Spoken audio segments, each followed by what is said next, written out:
जा कहूँ मन देखी शुण काली हूँ कुमार पूर्णिमा मत गोटे 18,000 साड़ी दरकार धन अपन तुम 18 वर्ष होई 18,000 साड़ी कौन आनी दब जदि दब ना गोटे गवर्नमेंट चाकरी देखी बाहर पड़बी हाँ हो नहीं जाऊ ओहो ठीक अच्छे रखुची लव यू 2 3 4 हाँ काली कुमार पूर्णिमा उपास कर साड़ी नब स्त्री टाइप हम दबानी केमती जाए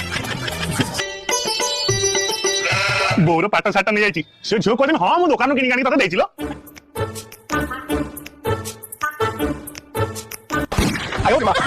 अबे बुझुची तू बो साड़ी कौन करछु तू बो साड़ी कौन करछु हम कॉलेज में फंक्शन अछि मु लेडीज के नाचमी तुम साड़ी देउछु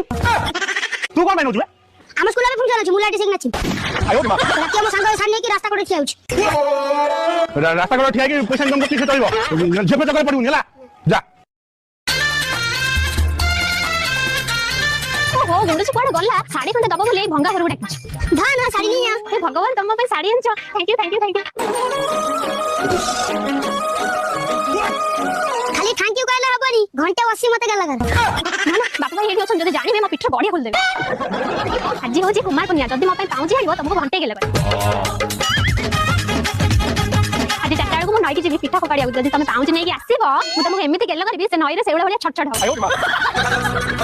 हम जाउची चारटा रे नारे भेट ओहो मोटे बकरा आ गुडे केतोळे आसीबो वाओ ये मुत्रा मुत्रा कोन गंध मुत्रा ओ साना भाई गुंडजी कहतली यार के सेंड पकेबो मुति देछि ना मु जो दुकान आनली से दुकान रे मुति देछि मो सफा कर गांजे केतोळे सफा करबो आज कुमार बने केतोळे सुकिया मु पिंधिबी तम द्वारा सागोटे थिजिबो ना सागो सीजन अरे कलम सागटा सीजन अलगा किसी सीजन से टाउटर कथा बंद कर साड़ी तो खंडे भला आनी पाइलोनी खबरदार कहि दउची नई कोळे रे उपास भांगबा को तमे दीटा बियर आनी के दे दो बियर दीटा हो आनी आउ ता सହିତ सफल छडा सफल हो आनुची आ गोटे पाणा गुंडी आनीबो कळरे जा